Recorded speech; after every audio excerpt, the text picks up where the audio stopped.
여러분, 예전에 90년대에 방송했던 아들과 딸이라는 드라마를 아시나요? 드라마엔 이란성 쌍둥이 남매가 주인공으로 나오죠. 남동생보다 몇 분 먼저 태어난 누나는 다음엔 남자가 태어나길 바라는 마음으로 후남이라는 이름을 지어주고, 후남이 뒤에 태어난 남동생은 남자라는 이유만으로 귀남, 귀한 남자라는 이름을 얻죠. 귀남이보다 공부를 잘해도 혼나고 쌍둥이라 생일이 같은데도 귀남이만 잔치상 버금가는 생일상을 차려주고 후남이는 부엌에서 그 음식들을 차리고 있어요. 이런 일 정말 드라마에서만 있을 법한 이야기일까요? 전혀 그렇지 않습니다. 저는 5남매 중 첫째로 태어났어요. 그 밑으로 여동생이 3명, 막내 남동생이 1명. 우리 집도 드라마 아들과 딸의 내용과 다를 바 없었습니다. 여자애가 무슨 공부야, 공부는. 그저 집안일 잘해서 시집이나 가야지. 무슨 놈의 공부야, 공부는. 월자너 한 번만 더 공부 얘기 꺼내기만 해봐, 아주. 애가 공부하고 싶다는데 그거 시켜주는 게 그리 어려워? 현수 가르치기도 빠듯한데 동생 뒷바라지는 못해줄 망정 지 욕심만 채우고 있어. 누나가 돼가지고는. 나는 왜 공부하면 안 되는데? 학교 다니는데 돈 드는 것도 아니고. 시끄러워. 나가서 풀이나 뽑아. 고추밭에 풀이 난리도 아니잖아 지금. 여자가 공부하면 큰일이 나는 줄 알았던 아버지는 저는 물론이고 밑에 3명의 여동생들 또한 공부를 못하겠습니다. 여자들이 많이 배워서 뭐하게? 늘 이렇게 말씀하시곤 했죠. 처음엔 초등학교도 안 보내려고 하시는 걸 어머니께서 그건 안 된다고 해서 저희 자매는 초등학교, 중학교까지는 다녔습니다. 아버지는 입학식은 물론 졸업식 때도 당연히 오지 않으셨어요. 항상 남동생 입학식, 졸업식만 가셨었죠. 저희 자매는 저희끼리 축하하고 격려하면서 자랐습니다. 해도 뜨거워지기 전에 농약 줘야 한다. 얼른 일어나라. 알았어요. 지금 나가면 되잖아요. 아버지와 저의 대화는 늘 이런 식이었어요. 아버지는 저에게 농사일을 시키시고 저는 그 말을 듣고 일하러 나가고, 저희 남매 이름도 다 아버지가 지어주신 건데 정말 대충 지어주셨어요. 저는 월자, 둘째는 화자, 셋째는 수자, 넷째는 목자. 그리고 막내 남동생은 현수. 우리 딸들은 요일별로 그냥 이름을 지어주시고 남동생은 어디 이름 잘 지어주는 선생님한테 가서 받아온 이름이라고 들었어요. 그렇게 공부도 못 배우고 지내길 몇 년. 동네 친구들은 교복 입고 가방 들고 학교 갈 때 저는 밭일하느라 바빴죠. 그래서 친구들보다 피부도 까맣고 농사일 때문인지 뭔지 키도 많이 크지 않았어요. 키는 유전적인 영향이 크지만 환경도 무시 못하잖아요. 월자야, 너는 집에서 밥을 안 줘? 아니, 그래도 밥은 줘. 너 밥 좀 많이 먹어. 너 그러다 진짜 키 안 큰다. 우리 아버지는 현수보다 키 커도 뭐라고 할걸. 뺏을 게 없어서 동생 키까지 빼앗아가냐고. 너희 아버지 진짜 너무하셔. 요즘 서울 사람들은 여자들도 다 열심히 공부하고 일하는데 우리도 시골 산다고 농사일만 하면 안 돼. 열심히 배워야 돼. 월자야, 너 열심히 책 읽고 있지? 그거... 왜? 아빠가 다 태워버렸어. 왜? 진짜야? 너희 아버지 진짜 너무하신 거 아니야? 그냥 책이잖아. 아빠는 기집애가 무슨 공부냐고. 한글만 읽고 쓸 줄 알면 된다고 엄청 화내면서 책 전부 아궁이에 던져넣었어. 미안해. 너희들이 어렵게 구해준 책인데. 괜찮아.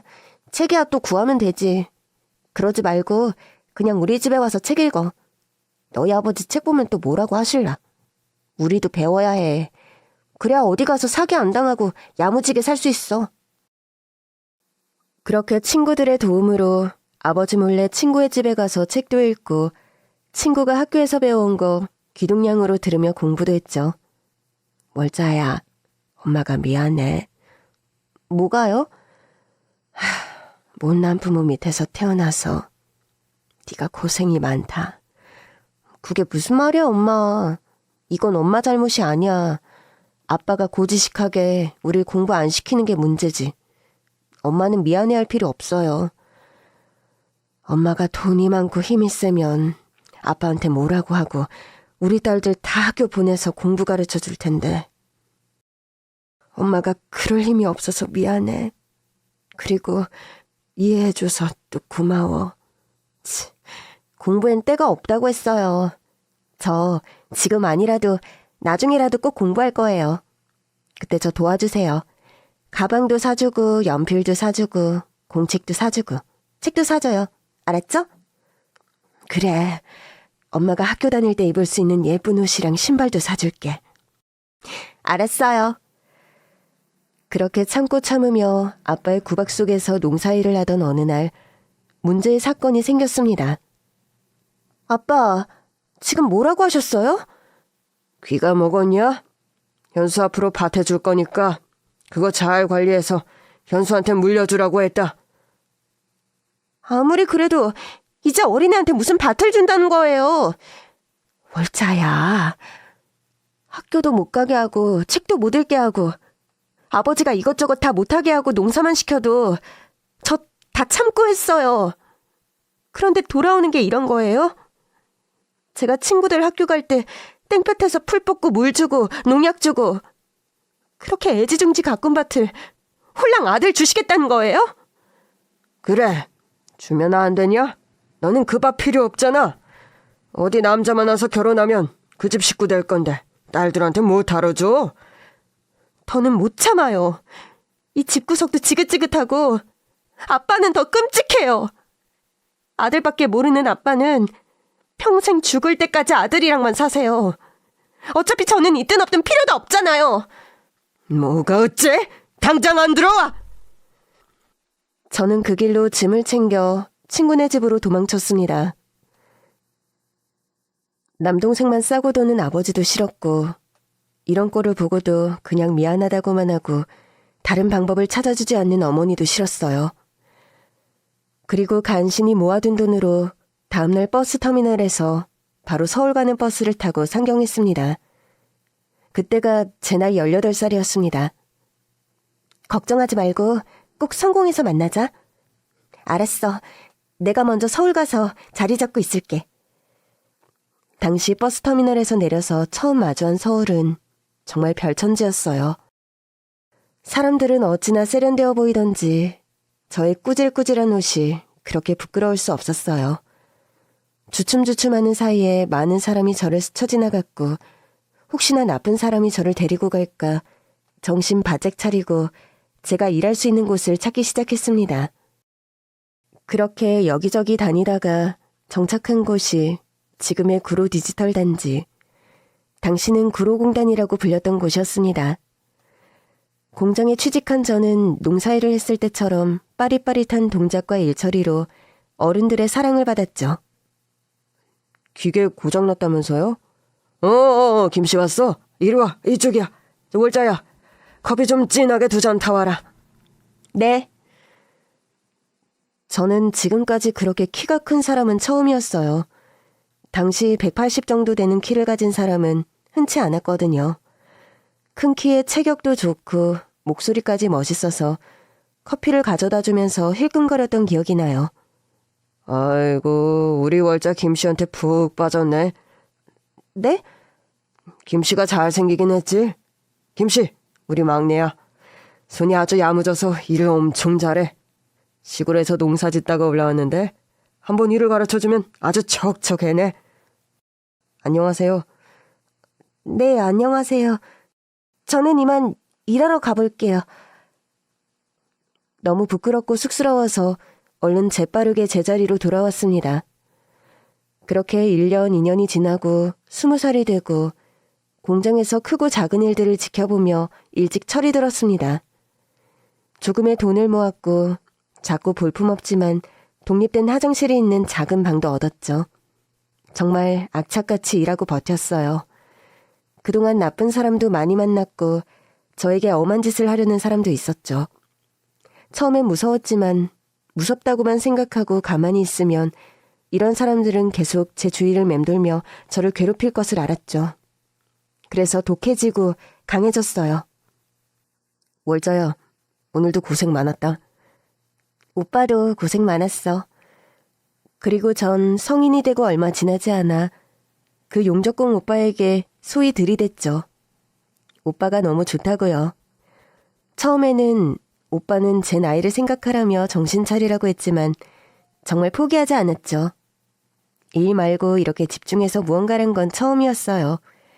결국 오빠도 무너졌죠. 네 시골집 한번 안 내려가도 돼? 우리 집? 그래. 그렇게 집 나가서 연락 한 번도 안 했다며. 됐어.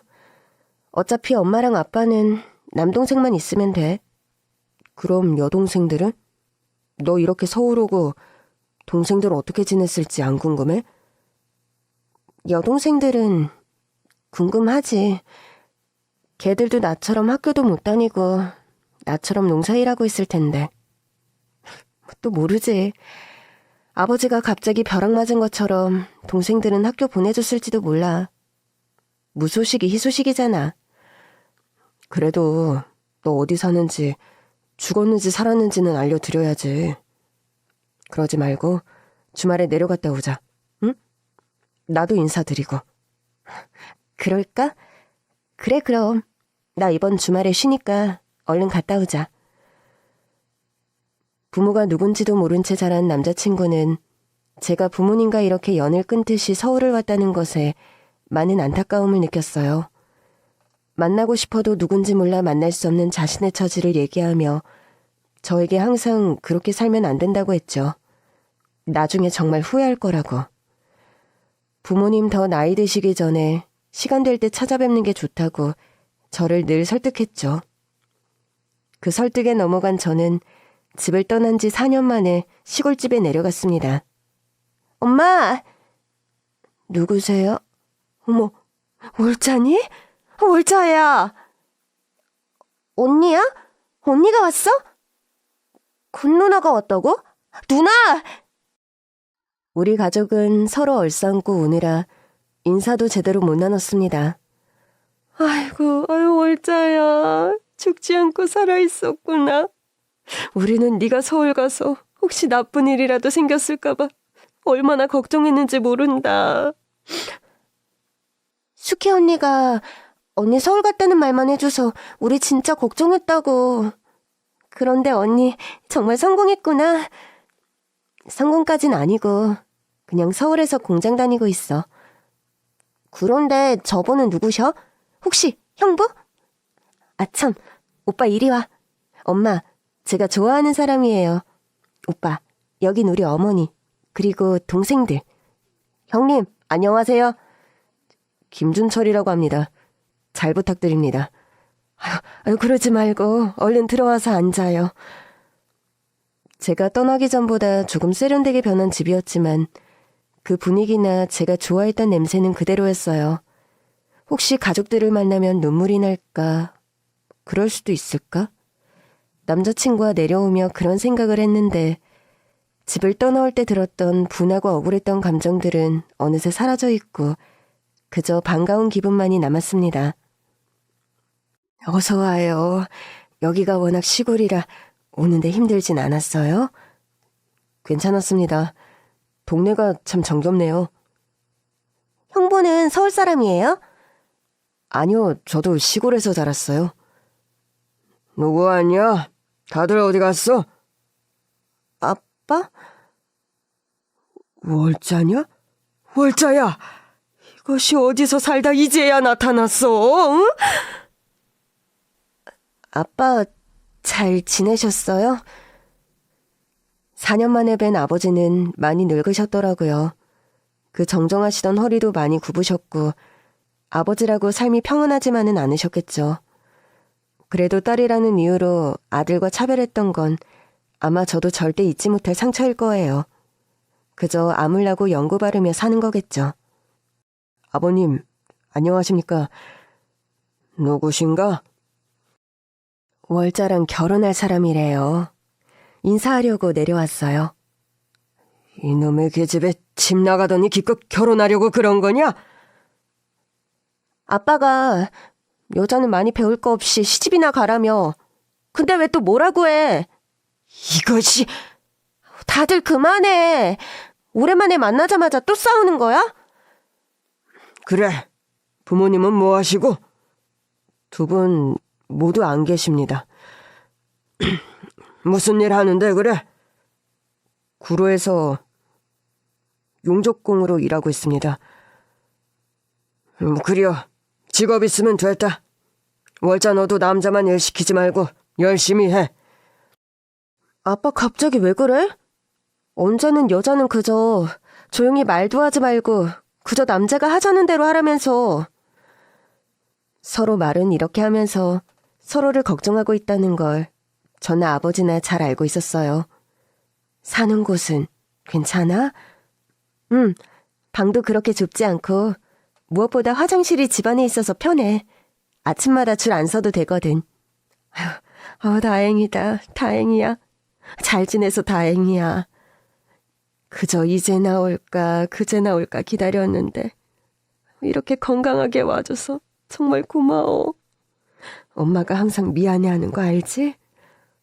또 그 소리. 나 정말 괜찮아요. 그때 말 안 하고 그렇게 사라져서 죄송해요. 됐어. 이렇게 건강하게 일하며 살아있으니까 엄마는 괜찮아. 걱정하지 말고 서울에서 잘 지내. 알았지? 응. 언니, 우리도 이제 학교 다녀. 동사무소에서 나와서 학교 보내야 한다고 해서 아빠가 마지못해서 보내줬거든. 그래서 우리 이렇게 가방 메고 같이 학교 다닌다. 정말 다행이다. 잘 됐네. 안 그래도 너희 주려고 책이랑 공책이랑 이것저것 사왔어. 이제 이런 거 걱정하지 말고 막 써. 언니가 또 보내줄게. 우와, 색연필이다. 다시 서울집으로 올라오는 길, 어머니랑 아버지가 싸주신 것들을 잔뜩 들고 돌아왔어요. 그 안엔 부모님이 농사지으신 채소뿐만 아니라 부모님의 정성도 잔뜩 담겨 있었죠. 저희는 얼마 후 혼인신고를 했어요. 식은 둘 다 돈을 조금 더 모은 다음에 가족들과 함께 제대로 치르기로 하고 살림을 합쳤죠. 남편과 제 방을 빼고 모은 돈으로 방 2개짜리 집으로 이사 갔습니다. 가전제품도 제대로 못 갖췄지만 그렇게 행복할 수가 없었죠.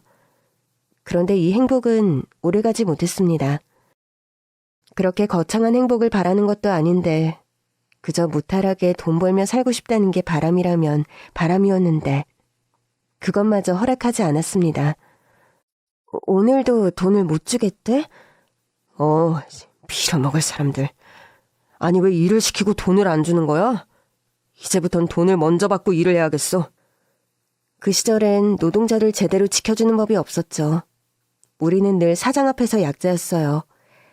당시 남편은 일한 돈을 못 받아 늘 사장들과 싸우고 들어오는 게 일이었어요. 돈이 없다는 게 말이 돼? 자기들은 매일 비싼 돈 주고 밥 먹고 비싼 차 타고 다니면서 돈 없다는 사람이 차 기름값은 어떻게 해결하고 있대? 주유소에서 공짜로 기름 넣어줄 리도 없잖아. 미안해. 이번 달에 돈 들어갈 곳도 많은데. 그런 걱정 하지 마. 나도 공장에서 돈 벌고 있잖아. 걱정하지 말고 당신은 돈 받을 생각만 해. 알았지? 어쩔 수 없다는 식으로 돈을 주면 이 악덕 사장은 남편에게 어렵고 위험한 일을 시켰습니다. 높은 곳에 올라가 일을 하게 하고 안전장치도 제대로 주지 않고 거친 물건을 다루게 했죠. 돈이요? 당연히 제대로 챙겨주지 않았습니다. 그리고 일이 터졌습니다. 몇 년간 그렇게 고생하며 일하면서도 저희는 가족이 늘었어요. 저는 임신을 해 아들을 낳았고 그때 처음으로 부모님이 서울로 올라오셔서 저와 갓난쟁이 아들을 돌봐주셨죠. 아버지가 사오신 최상급 미역으로 미역국도 끓여주시고 집을 떠나 4년 만에 가족을 만났을 때도 나지 않던 눈물이 그때는 아주 수도꼭지가 고장난 것처럼 흘러나왔습니다. 그렇게 아들은 저와 남편, 시골에 있는 가족에게까지 아주 기쁨을 주었죠. 하지만 여전히 사장은 자신의 직원들을 하찮게 여겼고 늘 논리적으로 따지는 남편을 눈의 가시로 여겼습니다. 그리고 어느 날 경찰이 집으로 찾아왔습니다. 계십니까? 누구세요? 여기 김준철 씨 댁 맞나요? 그런데요? 누구세요? 경찰입니다. 지금 저희와 함께 병원으로 가셔야겠습니다. 병원이요? 왜요? 김준철 씨가 크게 다쳤습니다. 보호자가 동행해야 할 것 같습니다.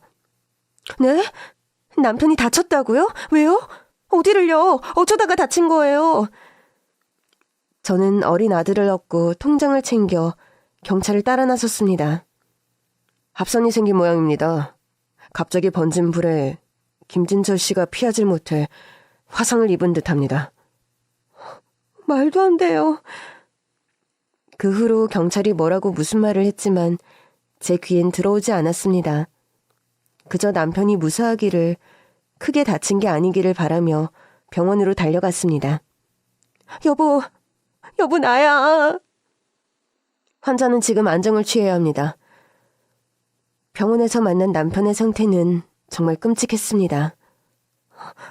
얼굴이 이게 뭐야? 팔은 또 왜 이러고? 선생님, 우리 남편 살 수 있는 거죠?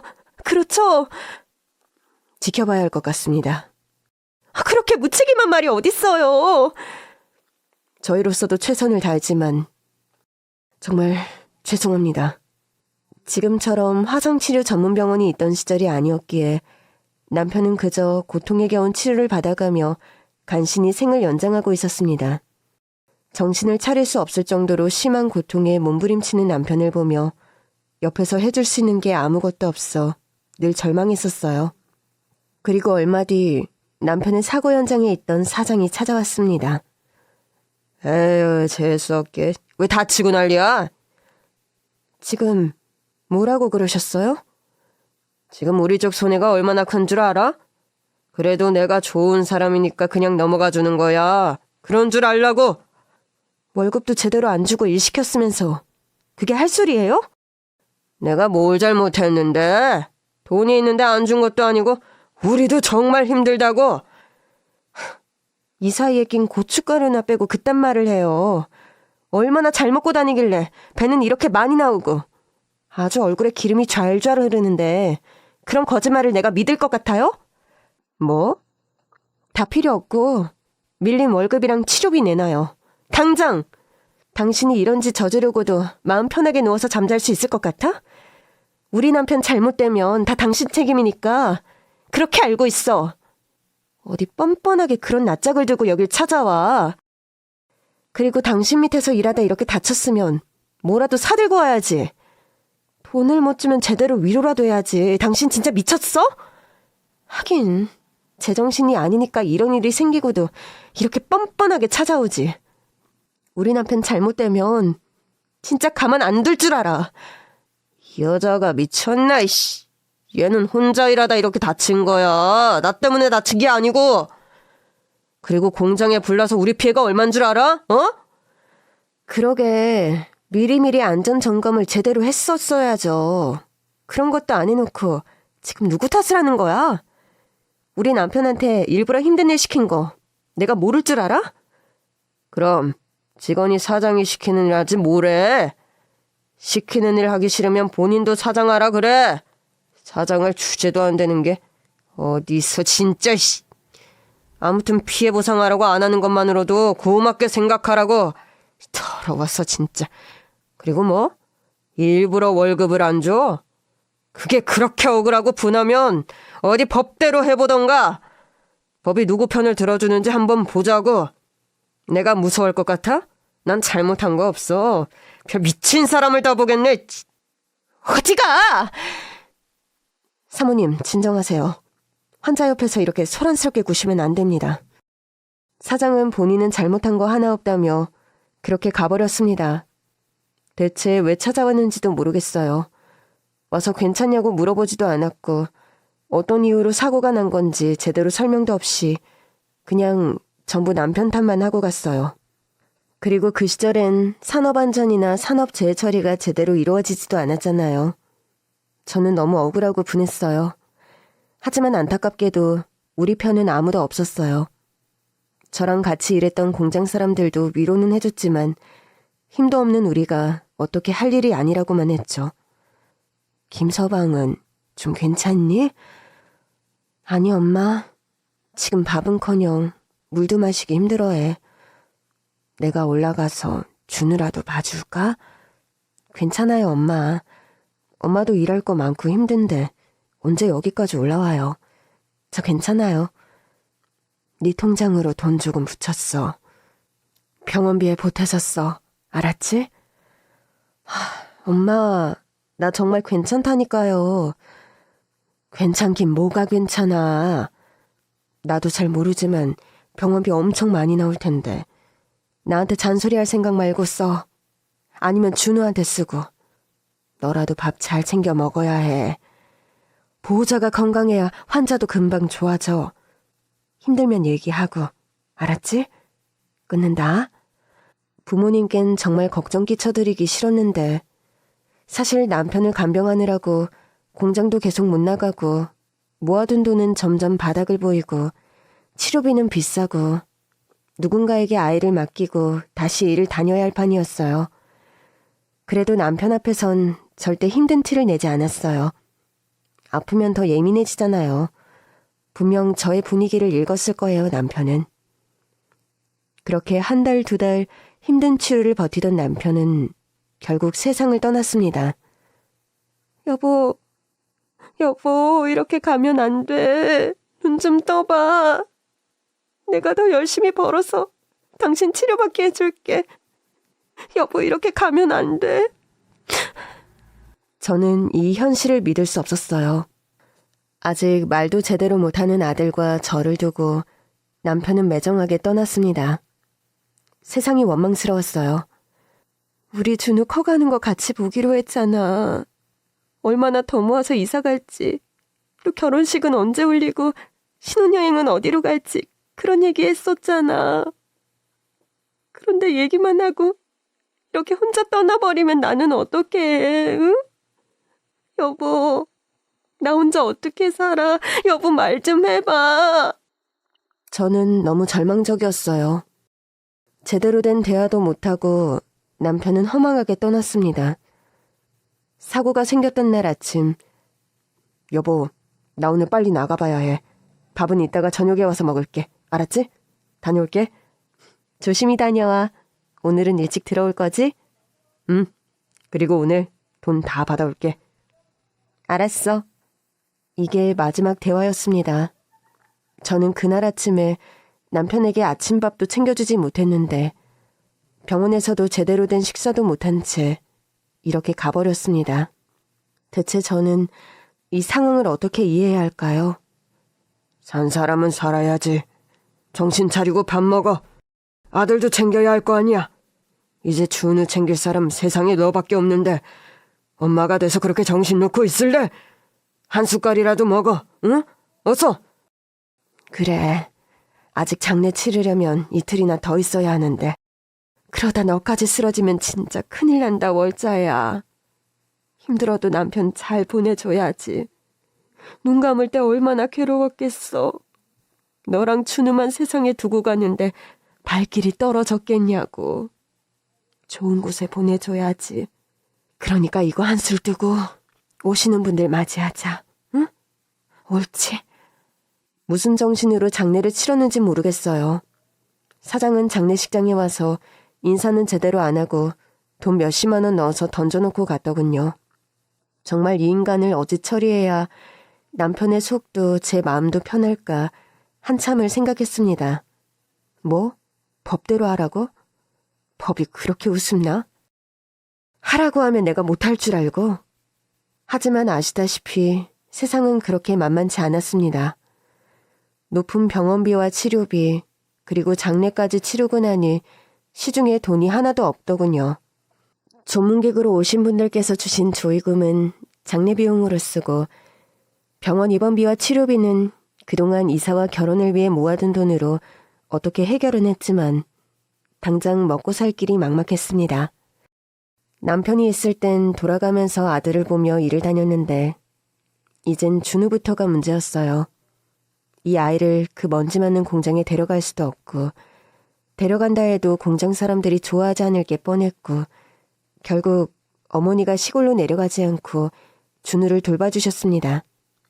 준우 걱정하지 말고 일 잘하고 와. 알았지?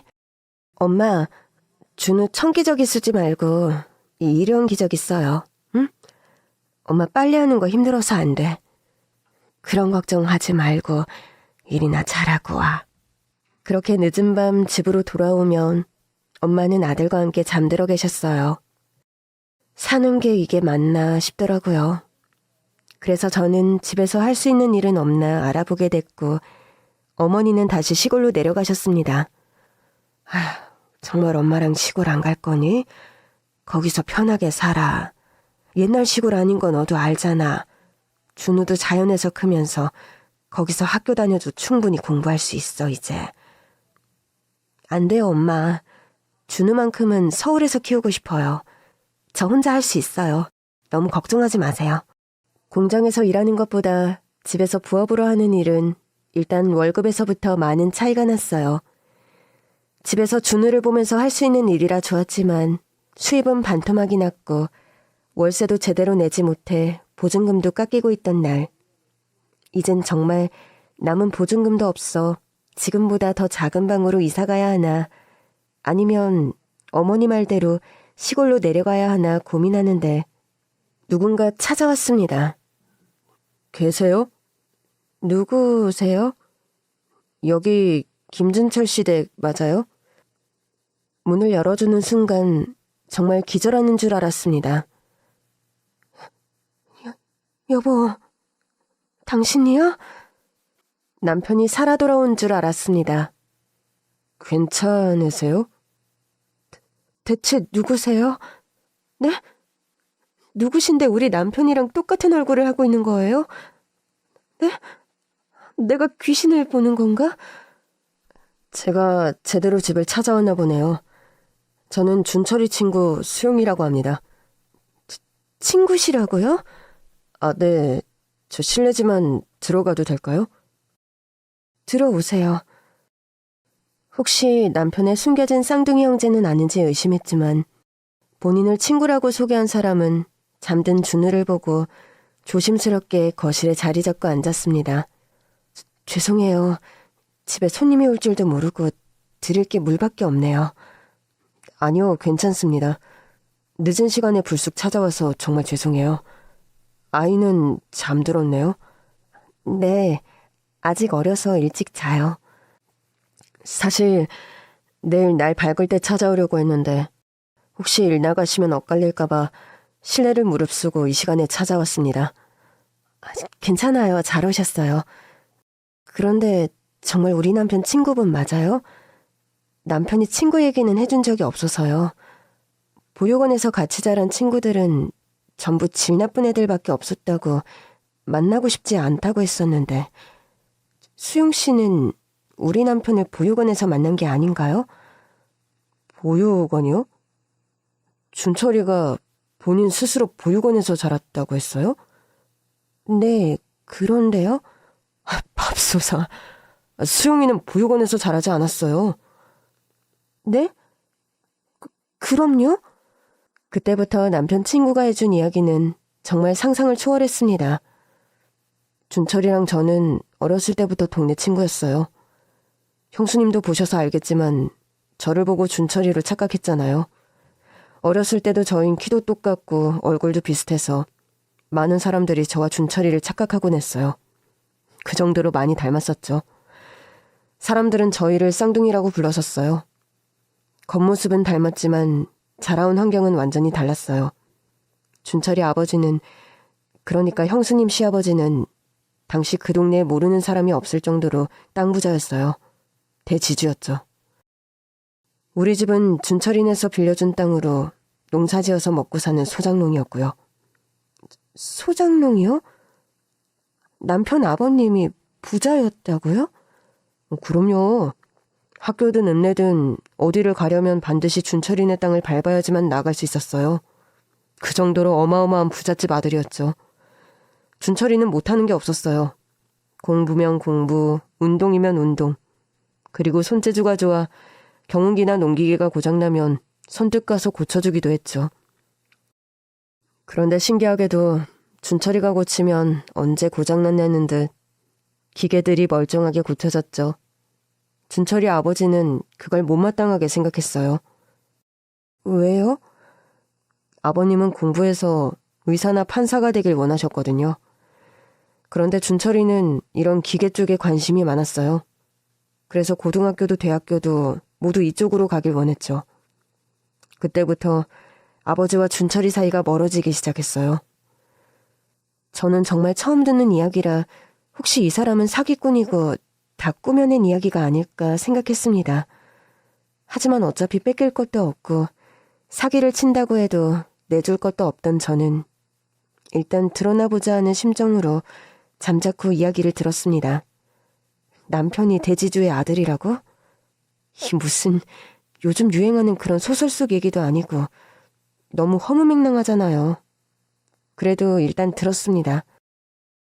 준철이 어머님은 준철이가 초등학생 때 결핵으로 돌아가셨어요. 돈이 그렇게 많은데도 손 쓸 수가 없더라고요. 그렇게 어머니를 보내고 한동안 방황했어요. 준철이가 어머님을 정말 많이 좋아했거든요. 제가 옆에서 혼도 내고 설득도 해도 안 듣더니 어머님 돌아가신 지 일주기에 정신 차리고 다시 학교도 열심히 다니고 공부도 열심히 하더라고요. 뭐 때문에 그렇게 다시 정신 차린 건지는 얘기를 안 해줘서 지금도 모르겠지만 다시 정신 차린 준철이는 공대를 가기 위해 다시 열심히 공부를 시작했죠. 그렇게 10년 넘게 아버지와 아들만 살던 집에 세 사람이 들어왔습니다. 아버님이 재혼을 하셨거든요. 준철이 새어머니도 이미 결혼을 한 번 했던 분이셨는데 이게 문제가 됐습니다. 어떤 문제요?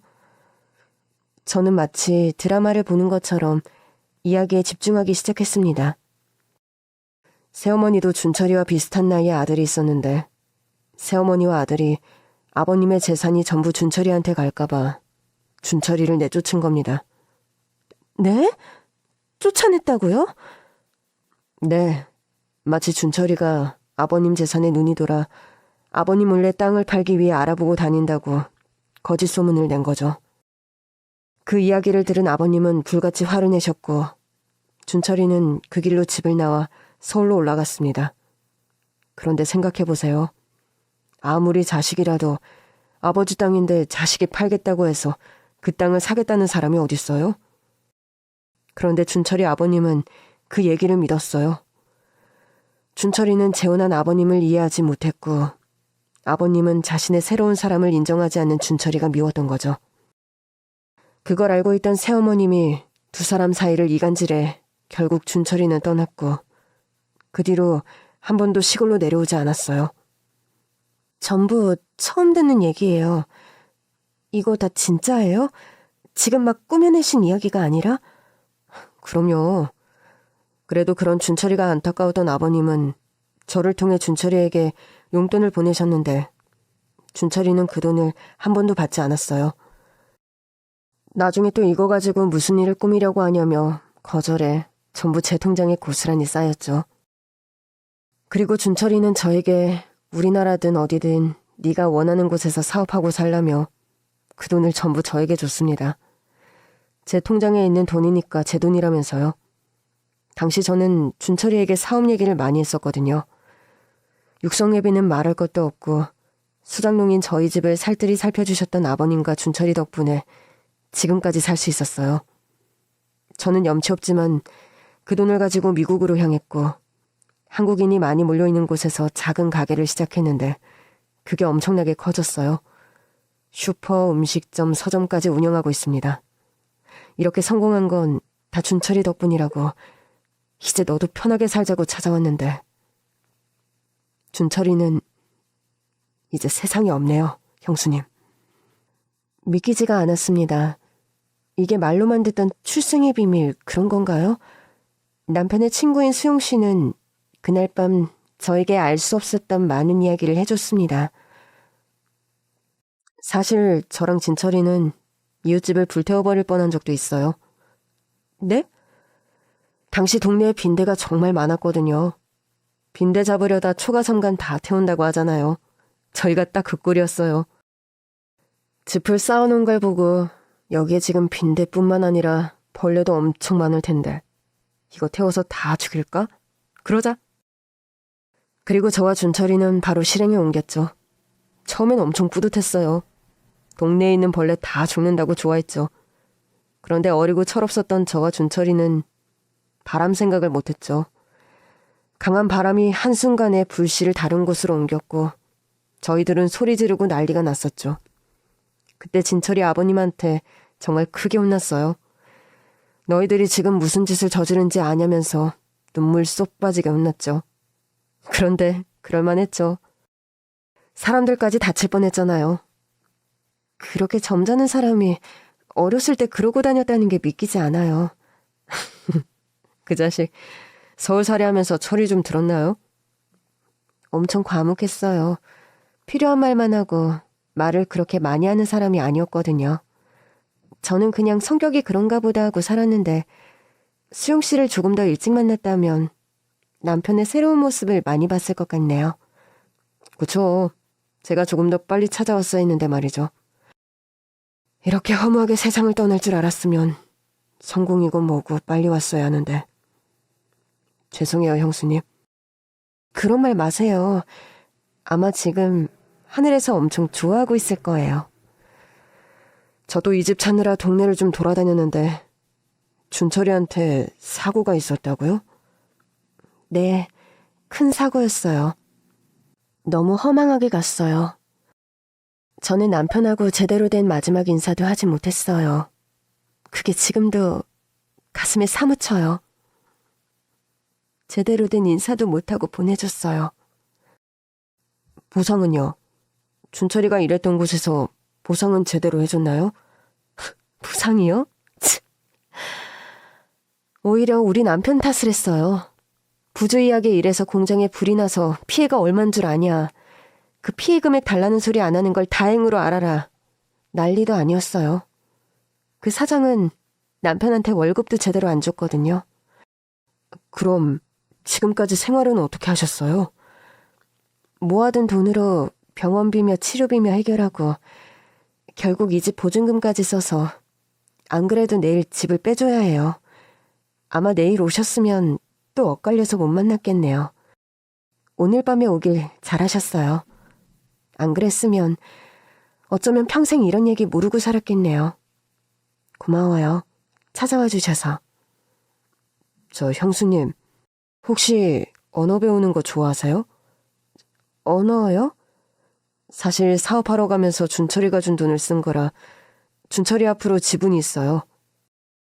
그게 약 10% 정도 되는데 지금 돈으로 환산하면 아마 억대일 거예요. 억이요?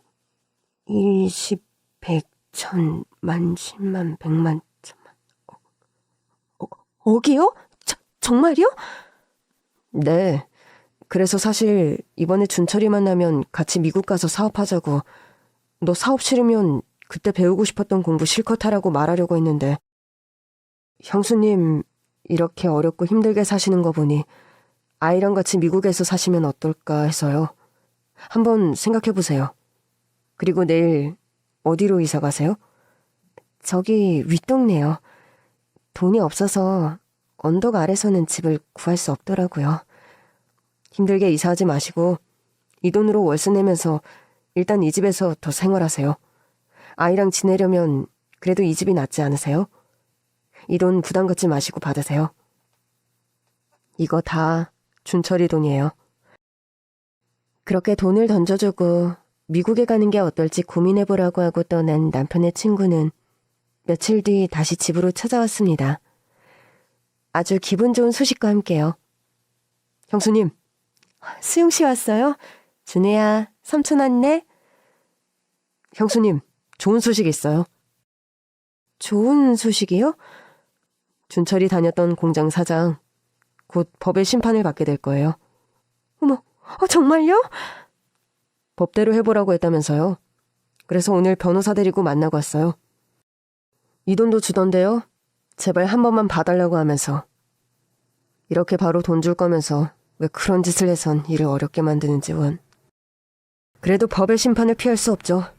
근로 환경이 그렇게 안 좋은데 아무런 조치도 취하지 않았잖아요. 그쵸? 네, 너무 좋아요. 지금 하늘에서 남편도 좋아하고 있을 거예요. 정말 고마워요. 정말 감사해요, 수용 씨. 수용 씨가 받아온 돈을 보니 우리 남편도 이제 하늘에서 마음 편하게 두 다리 뻗고 자겠다 싶더라고요.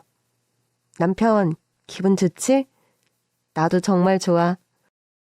형수님, 그리고 생각 좀 해보셨어요? 저는 형수님이 한국이 좋다고 하면 이곳에서 편하게 지낼 수 있도록 제가 해드릴게요. 떠나기 싫으시면 억지로 가지 않으셔도 돼요. 아니요, 저 미국으로 갈래요. 준우랑 같이 새로운 곳에서 새롭게 다시 시작하고 싶어요. 그리고 남편이 하지 못했던 공부 제가 하고 싶어요. 잘 생각하셨어요. 그럼 일단 형수님이랑 준우 여권부터 만들까요? 네. 그렇게 저와 준우의 출국 준비가 천천히 시작됐습니다. 그리고 그 사이에 남편의 아버님, 그러니까 시아버지도 만나게 됐었죠. 네가 우리 며느리라고? 네, 아버님. 안녕하세요. 준우야, 할아버지한테 인사드려. 남편과 똑같은 얼굴, 하지만 조금 더 날카로운 눈빛을 가지신 어르신이 저와 아들을 맞이해 주셨습니다. 보니까 그때 재혼하신 분하고는 같이 안 사시는 것 같더라고요. 네가 우리 아들 데리고 사느라 고생이 많았겠구나. 아닙니다. 이제야 인사드리러 와서 죄송해요. 죄송해할 것도 없다. 그 녀석 밖에선 부모 없는 구하라고 하고 다녔다면서? 소영이 녀석 아니었으면 우리 며느리랑 손자가 있는지조차 모르고 죽을 뻔했구나. 수영아, 고맙다. 뭘요, 아버님? 그래, 곧 미국으로 떠난다고? 네, 제가 어렸을 때 집이 가난해서 학교를 못 다녔거든요. 아버지가 딸이라고 학교 보내는 걸 원치 않아 하시기도 했고요.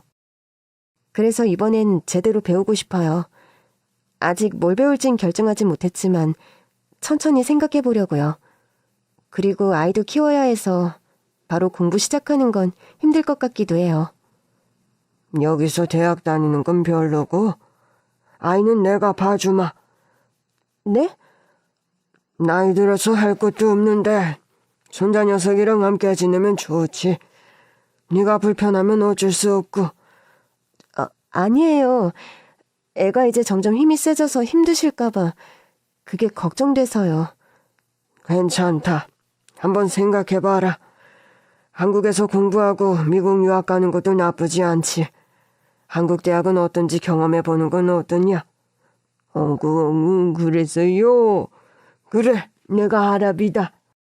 그 녀석 아주 준철이 어렸을 때랑 똑같이 생겼네. 그렇게 갑자기 든든한 지원군이 또 생긴 저는 일단 검정고시부터 준비했어요. 그래서 대학에 입학했죠. 꿈만 같았어요. 그렇게 한국에서 1년 동안 대학 생활도 하며 영어 공부도 열심히 했죠. 그렇게 저는 준우와 함께 수용 씨의 도움으로 미국으로 이민 왔습니다. 수용 씨의 사업체는 LA에 있지만 저는 뉴욕이 마음에 들어 뉴욕에 정착했습니다. 이런 경험은 정말 처음이었어요. 1년 동안 영어 공부를 했지만 본토 사람들의 빠른 말에 정신을 못 차리겠더라고요. 힘든 일, 불편한 일, 안 좋은 일 생기면 바로 연락 주세요. 아셨죠? 혼자 해결하려고 하지 마시고 저에게 꼭 연락 주셔야 해요. 바로 달려올게요. 아이고, LA에서 뉴욕이 얼마나 먼데요. 너무 걱정하지 마세요. 그리고 그때 저랑 준우 찾아와 주셔서 정말 감사해요. 수용 씨 아니었으면 아버님도 준철 씨 얘기도 전혀 모르고 살았을 뻔했어요. 당연히 형수님도 아셔야 하는 얘기인걸요. 더 빨리 찾아오지 못한 게 죄송할 따름이에요. 안전하고 건강하게 그리고 무탈하게 생활하셔야 합니다. 아셨죠?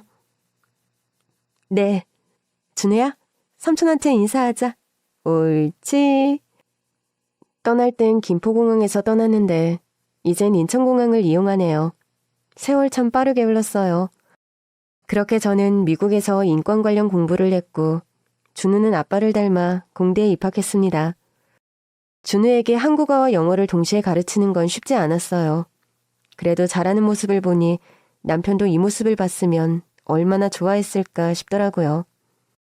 이젠 친정부모님도 시아버지도 돌아가셨지만 가끔, 아니, 자주 생각나요. 저와 우리 아들을 조건 없이 사랑해주셨던 어른들, 그리고 우리 남편. 남편은 시아버지를 만나 화해했겠죠? 제가 꼭 그러라고 했는데 말이죠. 아버지가 미워 충동적으로 올라온 서울에서 참 많은 일이 있었습니다. 제 사연을 듣고 계시는 분들도 다들 그러시겠죠? 잔잔하기만 한 인생은 없을 거잖아요. 아, 그래도 열심히 살았네 라는 말을 듣고 싶었나 봐요. 저 열심히 살았나요? 제 사연을 들어주신 모든 분들께도 사랑과 평화, 행복이 가득하길 바라봅니다. 그럼 지금까지 제 사연 들어주셔서 정말 감사합니다. 안녕히 계세요.